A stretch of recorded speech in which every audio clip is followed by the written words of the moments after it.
খামেনির পর এবার নতুন মাস্টারমাইন্ডকে হত্যার হুমকি দিলেন ট্রাম্প।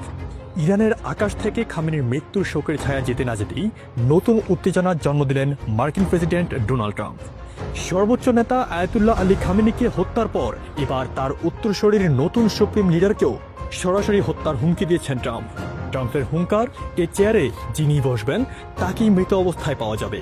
গত 28 ফেব্রুয়ারি শুরু হওয়া মার্কিন ইসরায়েলি যৌথ অভিযানে খামেনির মৃত্যুর পর নাজুক অবস্থায় ইরানের শাসন ব্যবস্থা। খামেনির মৃত্যুর পর ইরানের নতুন সুপ্রিম লিডার হিসেবে দায়িত্ব গ্রহণ করেছেন তারই ছেলে মোস্তফা খামেনি।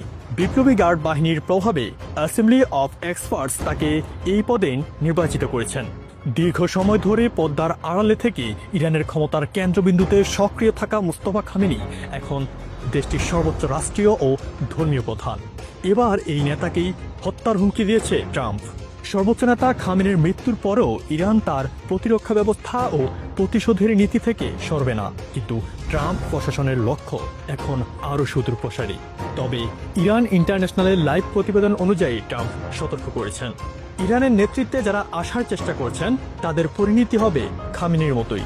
ট্রাম্পের ভাষায় ইরানের নেতৃত্বের সারি এখন দ্রুতই ফুরিয়ে আসছে, আর যেই নেতা হতে চাইছে তাকেই মৃত অবস্থায় পাওয়া যাচ্ছে।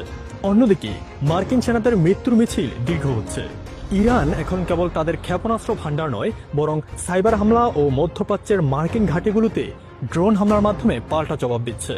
হোয়াইট হাউসের অভ্যন্তরীণ সূত্রে জানা গেছে, ট্রাম্প প্রশাসনের অপারেশন এপিক ফিউরির লক্ষ্য ছিল খামেনিকে সরিয়ে শাসন ব্যবস্থা বদলে দেওয়ার। কিন্তু খামেনির প্রয়াণের পরেও যখন নতুন নেতৃত্ব উঠে আসার চেষ্টা করছে, তখন ট্রাম্পের এই নতুন প্রাণনাশের হুমকি প্রমাণ করছে যে তিনি ইরানকে পুরোপুরি নেতৃত্বহীন করতে চাচ্ছেন।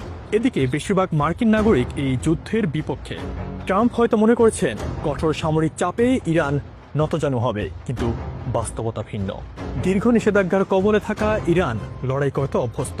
তাদের স্থিতিস্থাপকতা মার্কিন প্রশাসনকে নতুন করে ভাবাচ্ছে। নেতৃত্বের উপর বারবার এই আঘাত কেবল যুদ্ধের নিয়ম ভঙ্গ নয়, এটি আন্তর্জাতিক কূটনীতির সব সীমা অতিক্রম করার শামিল। মার্কিন কর্মকর্তাদের হতাশা আর ট্রাম্পের হুঙ্কার সব মিলিয়ে মধ্যপ্রাচ্য এখন এমন এক মোড়ে দাঁড়িয়ে যেখানে শান্তির পথ খোলা নেই।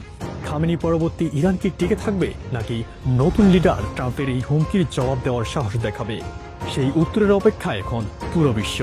দর্শক, এ বিষয়ে আপনার মূল্যবান মতামত জানাবেন কমেন্ট বক্সে। এতক্ষণ সাথে থাকার জন্য অসংখ্য ধন্যবাদ।